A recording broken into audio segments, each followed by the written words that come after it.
Hasta que no estás aquí dentro no sabes la grandeza de este equipo. Quero o Benfica intimidar o adversário. Quero o manto sagrado entrar com vocês em qualquer estádio e assustá-los, pá! É isso que eu quero!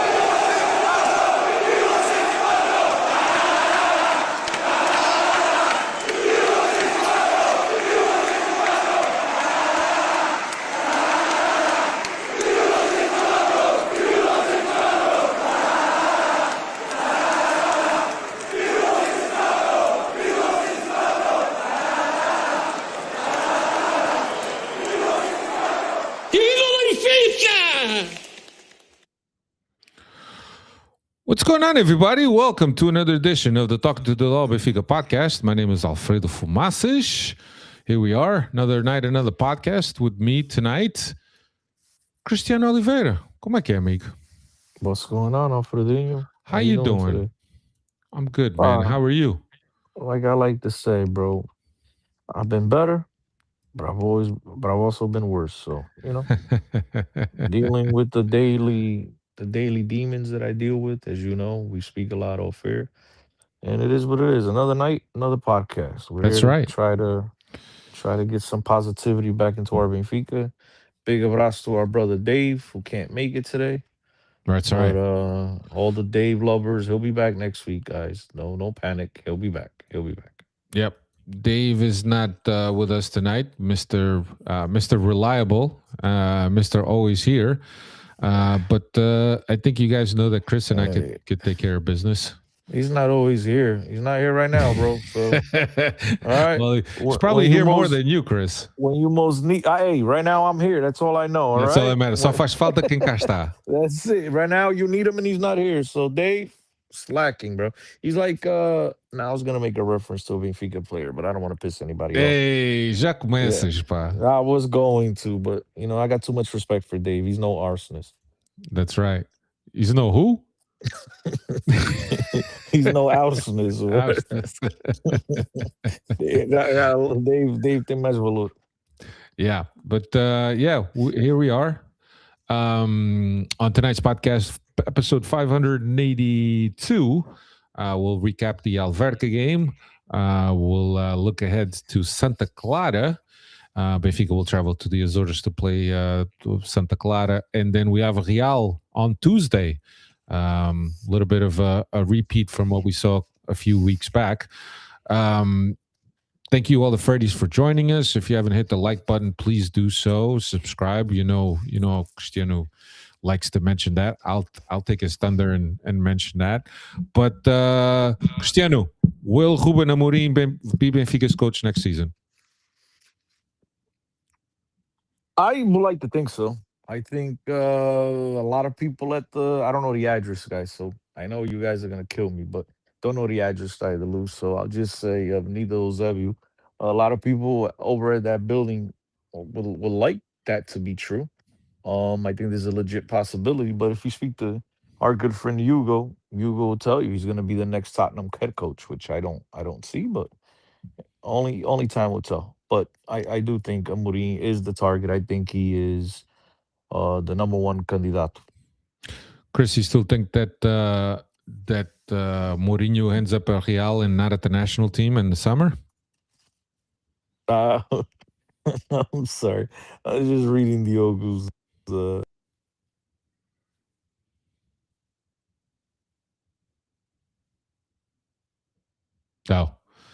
I don't know. You went silent, Chris. Yeah, you're reading Diogo's comment that Chris, well, still let Dave have his usual talking time. That's what that's what the comment says. But lost Chris here for a little bit. But yeah, welcome, guys. Hope everybody's doing well. I know the situation in Portugal isn't the best. I hope that everybody's safe for all our listeners in Portugal. A portion of the A1 came down today as a result of they call it a deek, but I guess is I forget what the word in Portuguese is for it's what the talking to me, Alfred? Yeah, I was talking to you, but then you left. No, I was telling everyone how the situation in Portugal and a portion of A1 came down today from a what do you call it, the fuck, I'm forgetting the words, man. Carlos, help me out. Undik. It's the things that I can't even remember the name of the animal now, and Chris keeps going in and out.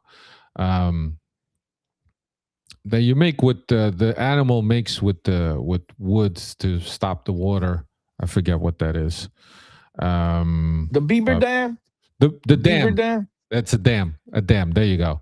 Yeah, there's some dams that they have throughout Portugal, and one of the dams came down, and it a portion of A1 up north just collapsed because as a result of the dam coming down. So very difficult situation in Portugal currently. They've had a few storms back to back, a lot of water, and yeah, and now more water when the rivers are already pretty high. Well, And Spain also opened up their dams. They're releasing some water. I would like to think that in civilized countries they'd be in communication with one another, being that they're neighbors. But I don't know what's going on. But yeah, they're like, yeah, man, we need to largar some agua because shit's fucked up here, and you guys spend. I don't know. I think they're communicating, but yeah, shit's messed up right now in Portugal. A yeah, portion of the Aum just disappeared off the map. yeah, It's scary, man, and I'm glad you brought that up while I was having. It wasn't phone issues. It was just once you start asking me about Ruben Amorim, I started getting a bunch of calls from agents and stuff that I can't touch up on the subject, and so I had to pick up those calls. But wanted to send a big abraço to all our amigos in Portugal, man, especially the ones affected by this. We're keeping you guys in our prayers. Not that I'm very religious, but sounds real good saying that. yeah, And we hope that everyone's okay, man. And it's terrifying what's going on. So yeah. stay safe. Stay safe. Not the best of situations for sure. And I can't remember the last time Portugal had this much water. Can't talk tonight, so guys, bear with me. Anyway, let's change our attention now to Benfica's game this weekend against Alverca. I'll give you the lineup again. Under a lot of water, Trubin was in goal. But Cabral, wait. yeah, vai lá. But did you guys see what happens when you have a draining system? You can actually play a game. Just saying. That's a prime example. You can actually play a game under tremendous amounts of water. So I'm not pointing at anybody, but just in case you're listening, this is what can possibly happen if you have a good draining system. Maybe like think about it, watch the video, you know what I mean? Have a conversation, but it's not all bad. So Yeah. Yeah, looks like I heard that the surfers can now catch a wave and end up all the way in the middle of the country. There's so much water in Nazaré. Diogo saying my Fatima lady and Nazaré is still not doing too good. Yeah, those areas of the country have been really bad. They started doing not too good when they found out you're family. So it'll be all right. I love you, Diogo. Diogo's my man. I love you. Yeah, but anyway, as I was saying, Trubin, Cabral, Araújo, Otamendi, and Dal across the back, Barreiro and Auschwitz in the midfield, Prestiani, Sheldrup, and Rafa underneath Pavlidis. Chris, how did you like seeing Rafa get the start? Didn't I tell you the previous podcast that he would play behind the striker? Yeah. I mean, if I could hit the freaking lottery numbers like I hit some of these things, bro, I wouldn't be doing this podcast. No. But yeah, look, I guess, right? I mean, he's brought in, and as I said to you guys on last week's podcast, considering the price, whatever, he's potentially our best player, and so you need to get the guy going. There's no point in bringing him in to sit him on the bench. And he has to get back in rhythm. He has to get back in form. As we all know, he hasn't played since November, October, whatever the hell it was, since they shut him down over there. Yeah. And so, the guy, in order to get the rust knocked off, he needs to play. And so I'm cool with it. Wasn't his best game, but again, he's getting into the flow of things. So we need Rafa. If Benfica is going to be successful, we're going to need Rafa. Because at least he can score. The rest of the team might not be able to score, but he can. And so, yeah, I'm cool with that. Are you surprised that he was deployed underneath Pavlidis? No, man. Did I start it? Didn't I just tell you? I called it. He was going to play behind the striker. Yeah. Yeah, I told Um, you that's where he's going to play. You guys asked me about Sudakov, and I said, I don't know. Sudakov's either going to go to the left or he's going to go to the bench, and that's precisely what happened. Went to the yeah. bench. Rafa, when in form, or even obviously he's not in form, he's gonna be that option. I think Sudakov is shit out of luck. And now you got Luke Bacchio coming back. You have Bruma coming back. Now you have you know amount of options, even in the midfield with everybody coming back. Rios, Barrigachea, what's his name? The kid, what's his name? Manu? Is it Manu? I forgot Manu. his name already. Not Manu. Is it Manu? Manu. What's his Yeah. name? Yeah, Manu. Manu. Okay, yeah. So there's gonna be there's right now we went from not having any options to having a lot of them. Problem is I don't know if any of them are good. So we gotta wait and see. But I think Rafa will ultimately be the guy playing behind the striker. And at this point, Pavlidis, I don't know, Gastekira Avrusha or whatnot, because he's either scoring a lot or doing a whole lot of nothing. And at this moment, he's in that doing a whole lot of nothing phase. And so, Anizio will probably put some pressure on him soon enough. But yeah, Benfica needs to score goals, man. The team has no goal. No goal. These players don't have no goal in them except Pavlidis and Rafa. Yeah, I agree with you that Rafa didn't have the best of games, obviously because he's still finding game rhythm. But what I did like is I like those little combinations he was able to put together with both Prestiani and Sheldrup. And I think Rafa is good for that because he operates in small spaces. He's got those little dinky touches sometimes, and I think that helps. He's a much different player than Sudakov is playing behind Pavlidis. Sudakov holds the ball a little bit more, looks to pass. Well, Rafa looks for those combinations, and there was a couple combinations that I really enjoyed between him and Sheldrup. But Cristiano, you bring up a great point, right? You got everybody coming back. Does this midfield get replaced by Rios and Barrenechea? No, I think Arsenal is, he's that guy that's got naked pictures of coaches or For whatever it this. is.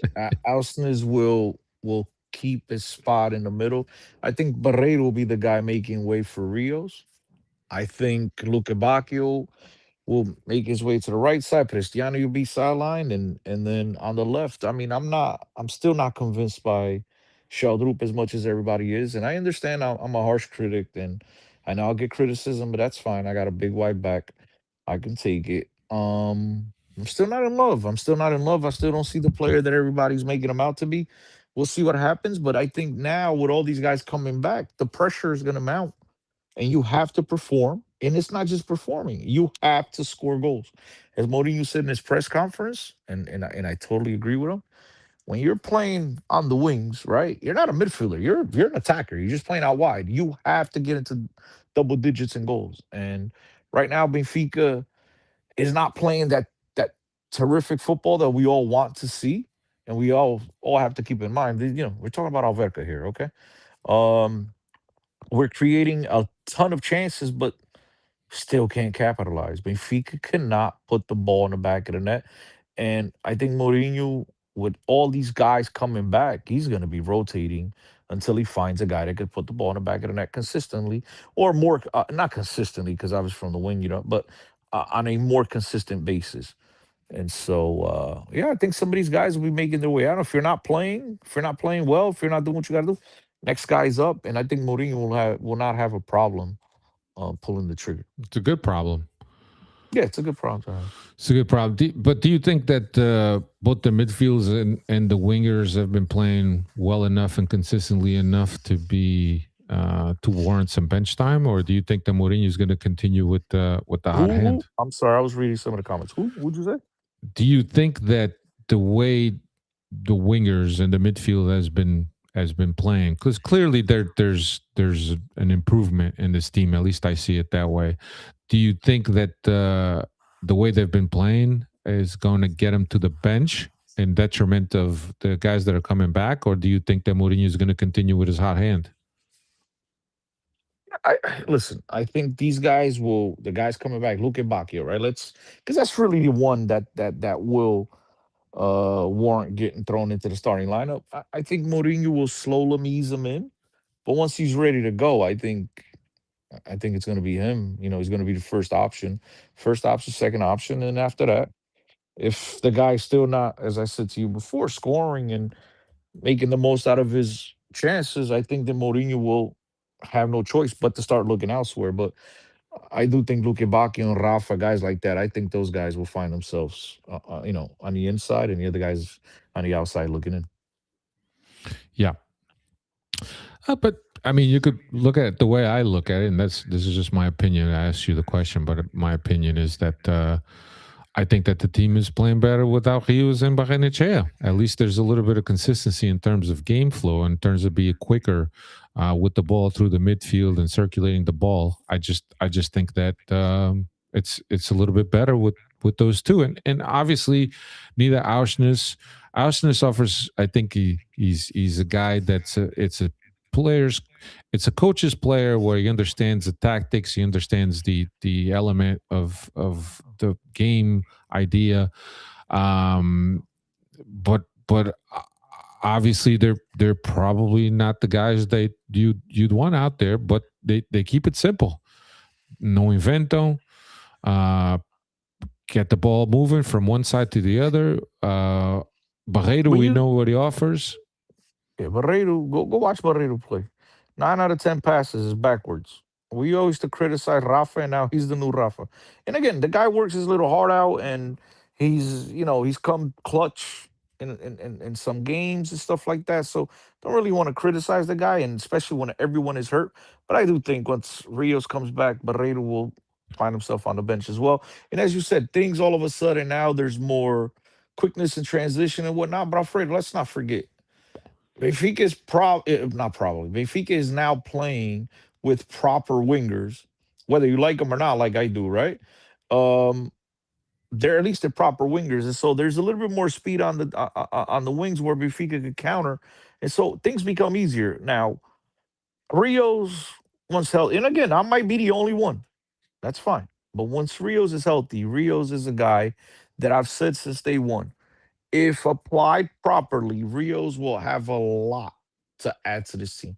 I just don't think he's been played in a proper position. I don't think he's been asked to do what you need to do to get the best out of him. And will it happen now? I don't know.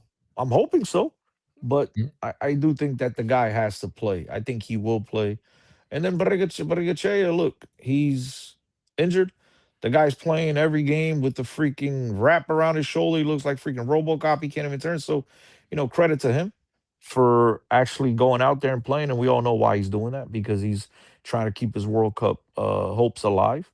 But at least he's out there, and he's not been the same player as well. But you know, I I just think it's another option, bro. It's another Yeah, option. Benfica needs to play Manu as well to get the guy back on track.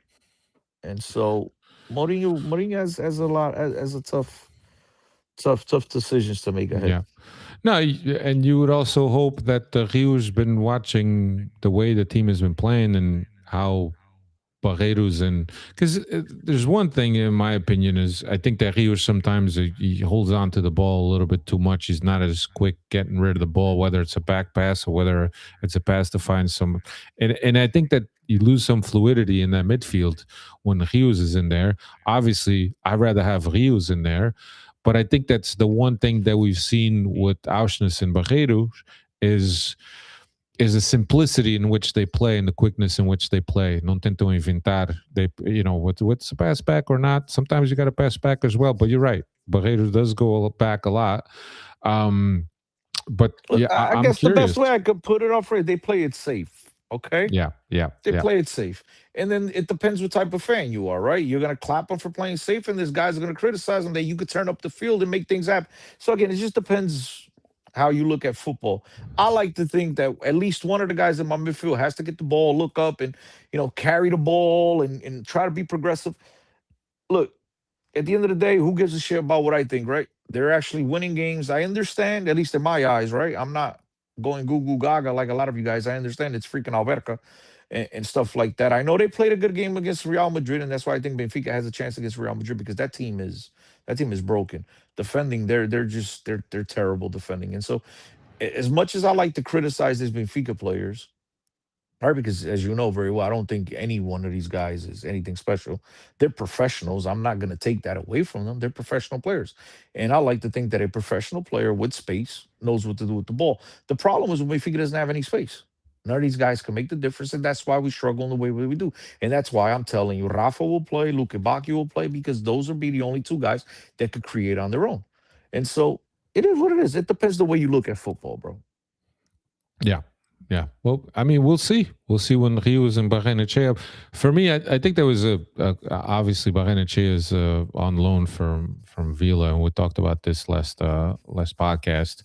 But I did hear somebody say, look, if it's Barrenechea, if the injury is something that at some point you got to get surgery on, and as Chris mentioned, and you've been able to see how wrapped he is. I think that you get the surgery, you heal from the surgery, and you be back next season if Benfica plans on keeping you. I don't even think that he has an opportunity to make it into 23 for Argentina, to be honest with you. Well, he got called up. He got called up in the last window. So, I mean, he's part of the at least of the lot of players. So you can't say I don't that he doesn't have a realistic shot. I think he does now. Unfortunately, he's gotten hurt, and he hasn't been able to play and the same way he did before. And then on top of it, as you said before, they've because of injuries or whatnot, they're playing with Arsenal and Barreto, and the team is actually winning. And so, if it ain't broke, don't fix it. The only change Mourinho made from the game against Tondela was Surakov for Rafa. You know what I mean? Mourinho is going to stick with these guys until they don't do anything, and then whoever is ready, Mourinho is going to insert them right into the lineup, and we'll see what happens. Yeah. Diogo Reis says, I'm not spending 14 million on Enzo. Yeah, I don't think you're not the one making the decision. I think it's mandatory, so I don't think you could get out of it. Yeah. So. But just getting back to the game, we got on the scoreboard in the 18th minute off of a Sheldrup pickup. He picked up a rebound off of Rafa's Trivela, and he was able to put Benfica up on a scoreboard. Unfortunately, in the 30th minute, we'd give up a 1-1 in a play that just seemed too easy. And I think that I don't call it easy, Alfredo. Come on. See, this is the problem I have with people watching football today. And I expect better from you. It wasn't easy. That guy absolutely shanked it. If you think there was any intention on the guy who took the shot on goal to cross that, then I don't know. I got a bridge to sell you. Come on, Alfredo. It was easy. Getting the play there. It. Well, fine, but he still shanked it. And then he got fortunate. Like, I mean, I'll take that all day. You know what I mean? I'll take that all day. But even when we hit it right, we can't score. Yeah, well, that's a whole other conversation. But come on, the guy absolutely shanked that. And hey, listen, that's why they tell you, right? What is it? Always make a run to the goalkeeper. You never know when that ball vai parar. And that's what they did. But come on, I don't call it easy. I think they were fortunate, and so they took advantage of the one chance they got. Yeah, I think that, and this was something that there was people talking about Cabral, and Mourinho had said that Cabral still needs a lot of work in terms of defensive positioning and defensive, technique and all of that. And he was burned by Chiquinho the whole game, and then Chiquinho came out with some issues at the half. And he relaxed a little bit more, but he was getting burned down that right wing. Cabral? Yeah, I mean, like you said, he got lucky. Chiquinho got hurt. We like to think he got hurt, because if that was a tactical decision, that coach should get fired. Should have been fired before they left the stadium. That was horrendous. So hopefully it was because the guy was hurt. I know Otamendi stepped on him, and maybe that affected something. But yeah.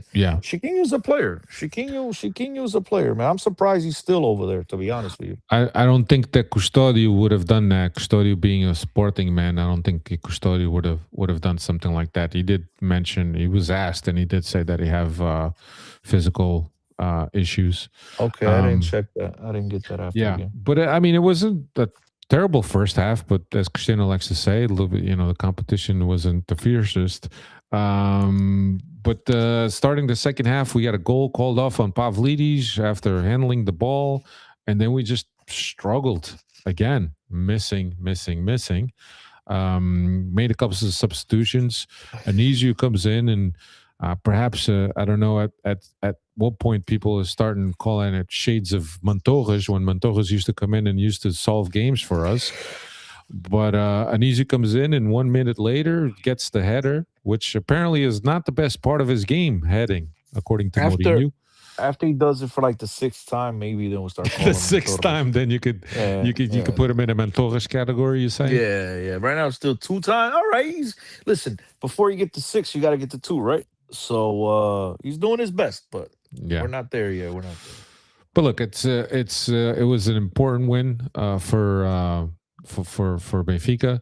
But the problem that you have is that you got a matchup with Sporting and Porto. You knew you're going to get points, but you dropped 2 points in the game prior.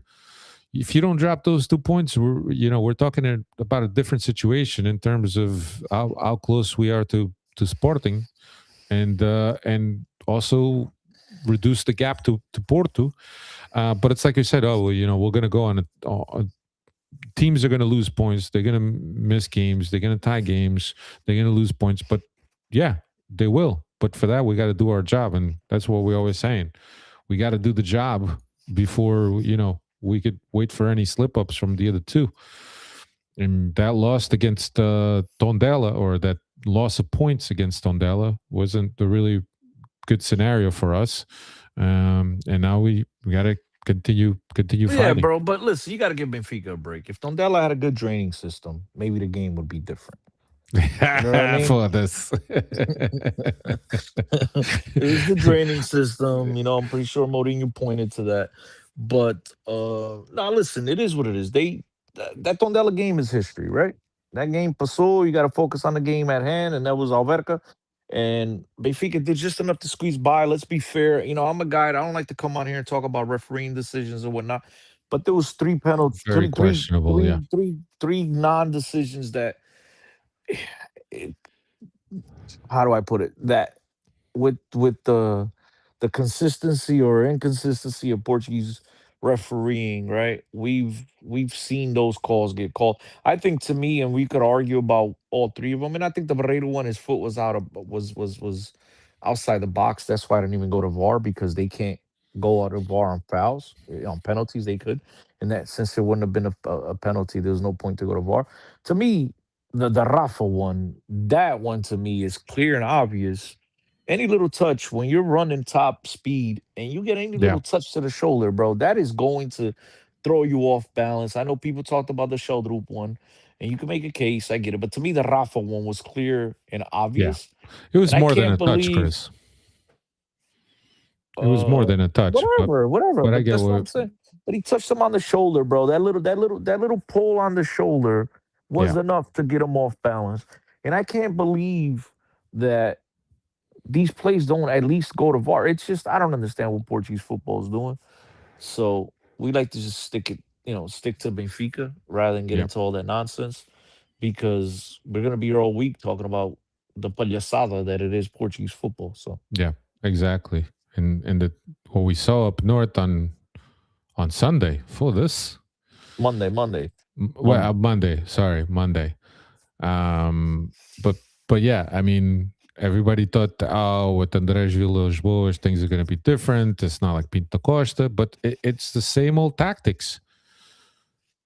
Same old tactics. Posters in the locker room, AC turned up, all kinds of fireworks during no, the the night. AC. Everybody keeps getting that wrong. In Portugal, you get the dual, heat AC stuff. With the Yeah. units. Just because they had it on doesn't mean it's AC. That shit was heat. They had the heat at max. It wasn't the Yeah. AC at max. It Right. was the heat. And so they couldn't. But again, guys, this is the thing that, Hugo's called me 50,000 times, and so many other guys I've spoken to, and everybody wants to talk about this nonsense that happened at the Dragon this week, right? And I'm like, where's the news in this? Why is everybody surprised? Like, where we been the last 40 years? I Yeah. mean, this is common practice from the same common suspects, right? And Right. nothing ever happens because the league is too scared, right? You have the incident. You could talk about all that other nonsense in the locker room, whatever. But the one thing that should not go unpunished is the fact that they're hiding the cones and the balls, right? That right there was plain, and everybody could see it. What it is, but Porto, and I get look, and I got to be honest here. And some of you guys will be surprised. And some of you guys throw stones at me like you like to do, and some of you guys be like, "Oh shit, Chris got a point." To me, at the end of the day, I don't blame Porto for doing this. I do not blame them. I blame the league The league for allowing because it. it's not allowing it for not punishing them because Porto's sitting there and saying, you know what? If we're able to come away with this victory, we're going to leave here 7 points away from second place, 9 points away from Benfica if we get this win.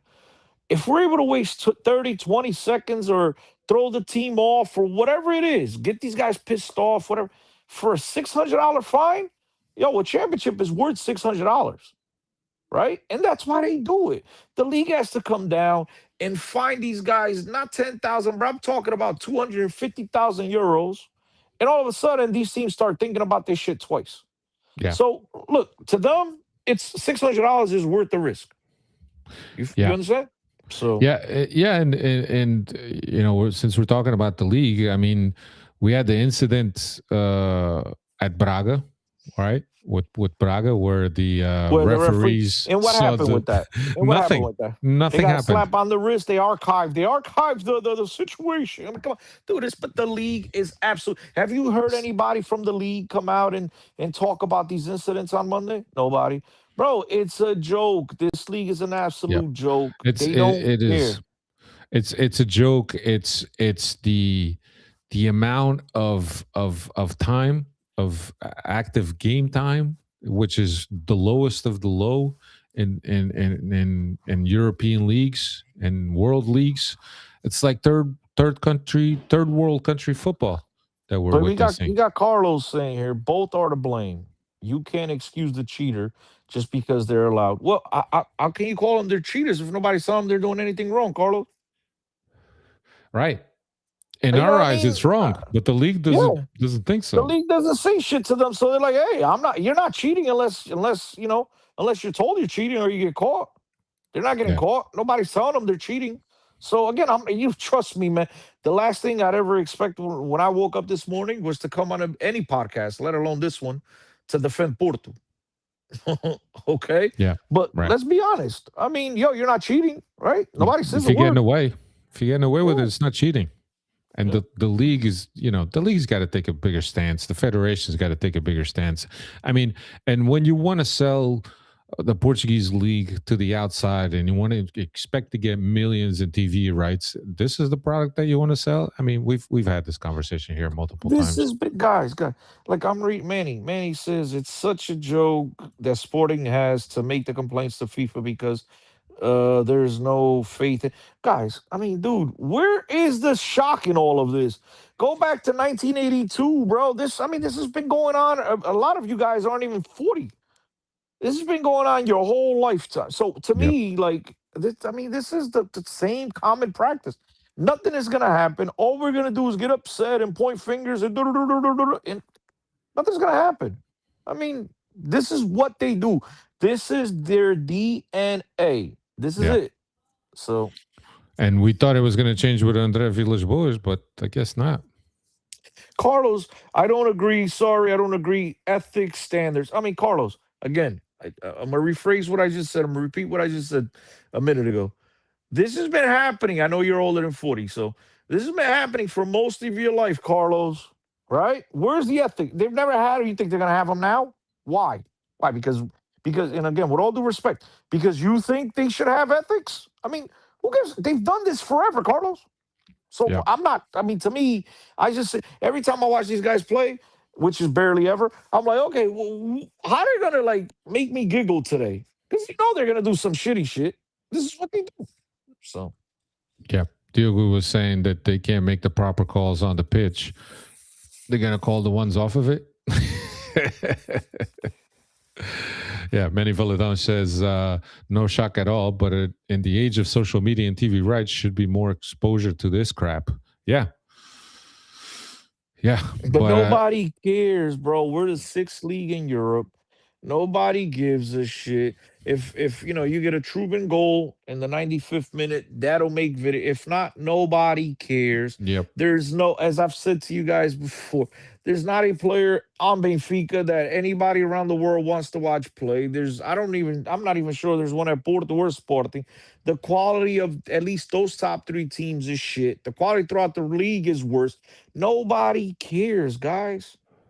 Nobody cares. We might yeah, as well be. I was going to mention a country somewhere, and then I'm going to get rid of Cuba and people. So I'm not going to mention anybody. But Ethiopia. Alfredo said it, not me.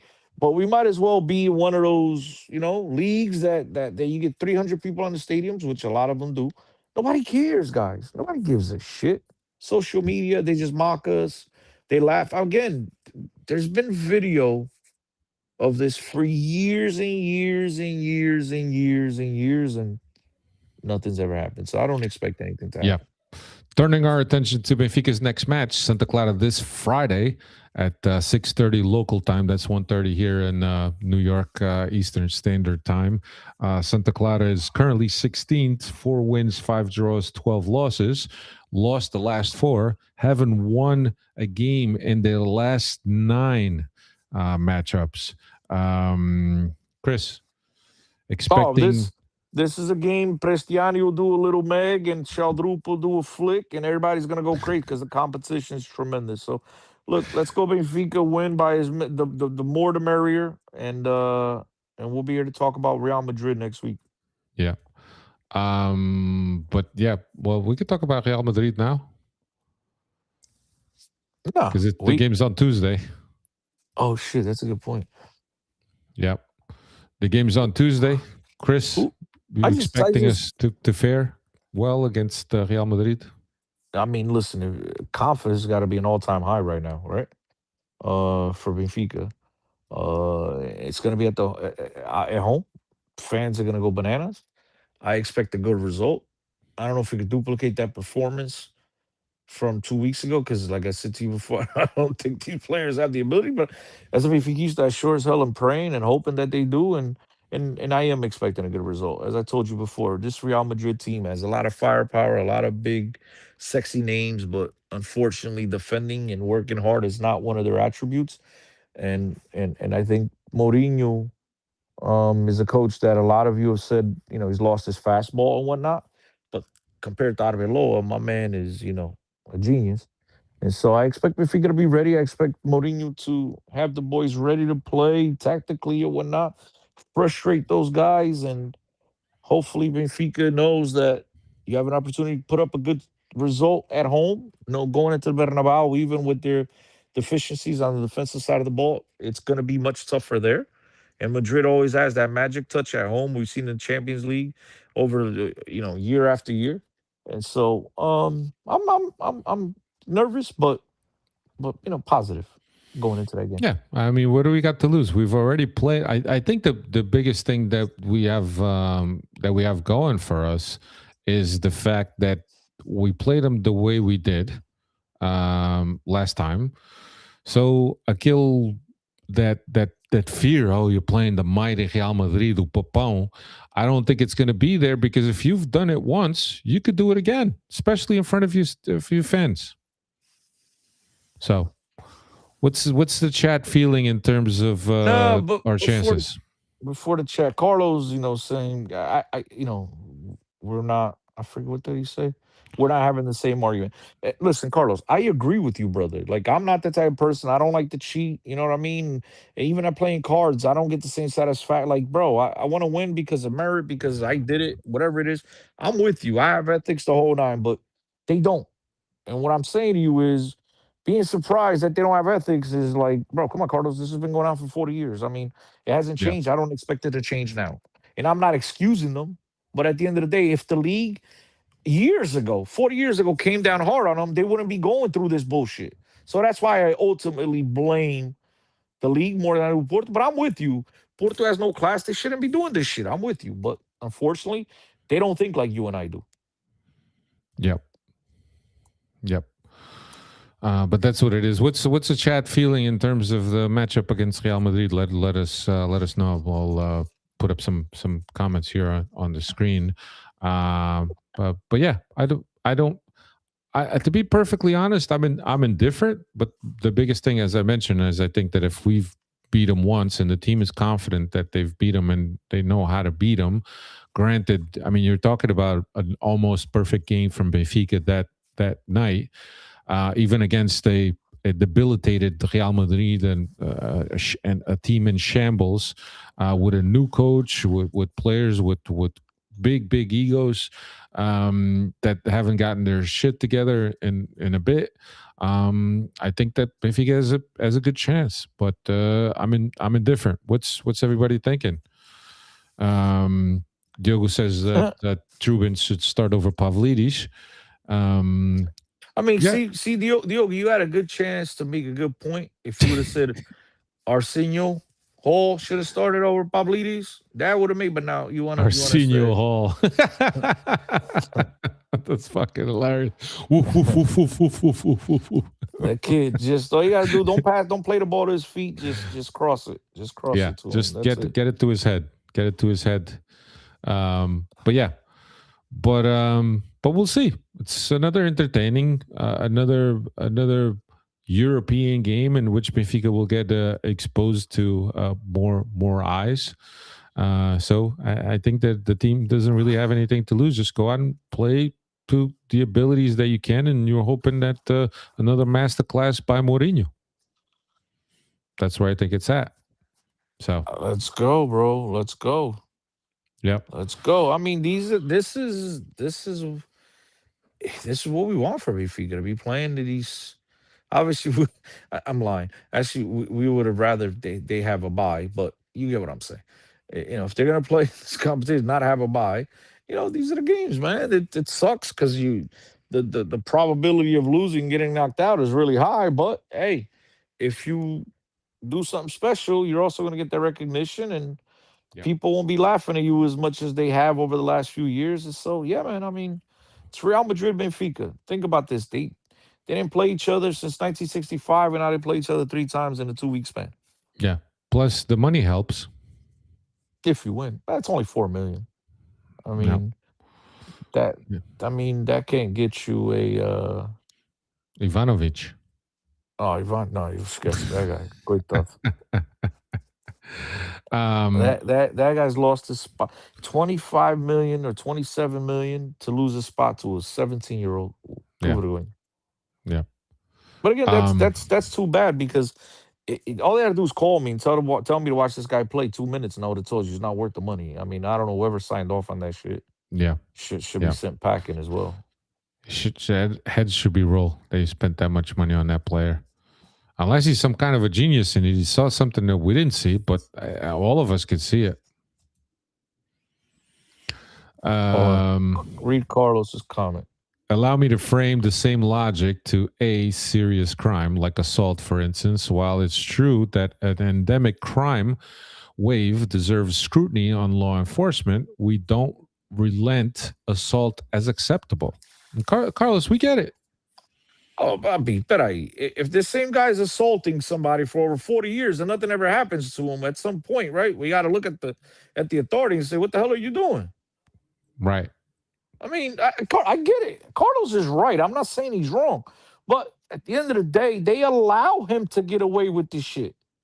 If the guy commits assault and they press charges on him, lock his ass up. Maybe the guy second time when he comes out is like, maybe I don't want to do this shit. I don't want to spend any more time behind bars. Right? That's never happened to Porto. They don't care. Right. This guy, they tell him, you got to show up one day at the Parque dos Mosquitos and pick up garbage. And he's like, okay, that's the crime. Yeah. You know what I mean?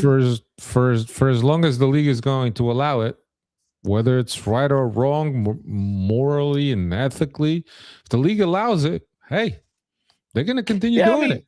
Look, I guess the best way to say, I mean, again, we're all, look, the thing is, I think we're all agreeing. We're just all saying different things, but I think we're all agreeing, right? We're all in agreement. But the thing that I'm really interested in, and I'm only saying this because of this conversation. Because if we were not having this conversation, this discussion, I wouldn't care. I honest to God, I would not care. But now I want to see what happens. Let's see what happens. Let's see what fines, what sanctions the league will hand to Porto in the next. I don't know. We're gonna what 8 months because it ain't gonna happen next week. So let's see what happens. Vai ser antes da final da Taça de Portugal.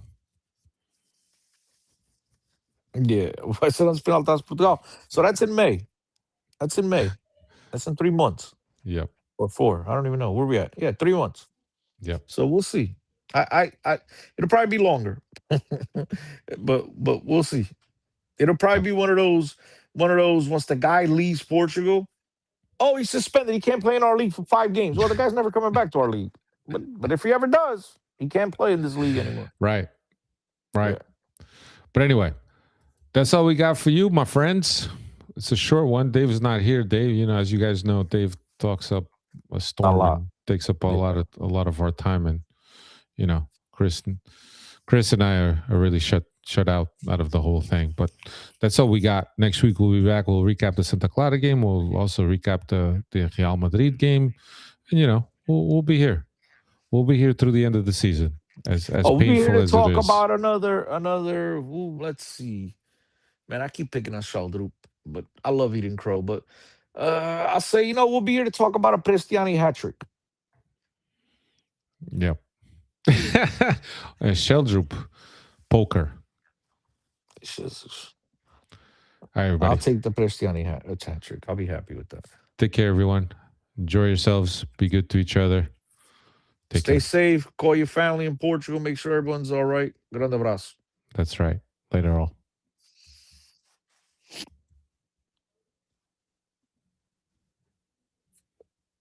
Quanto tempo foi?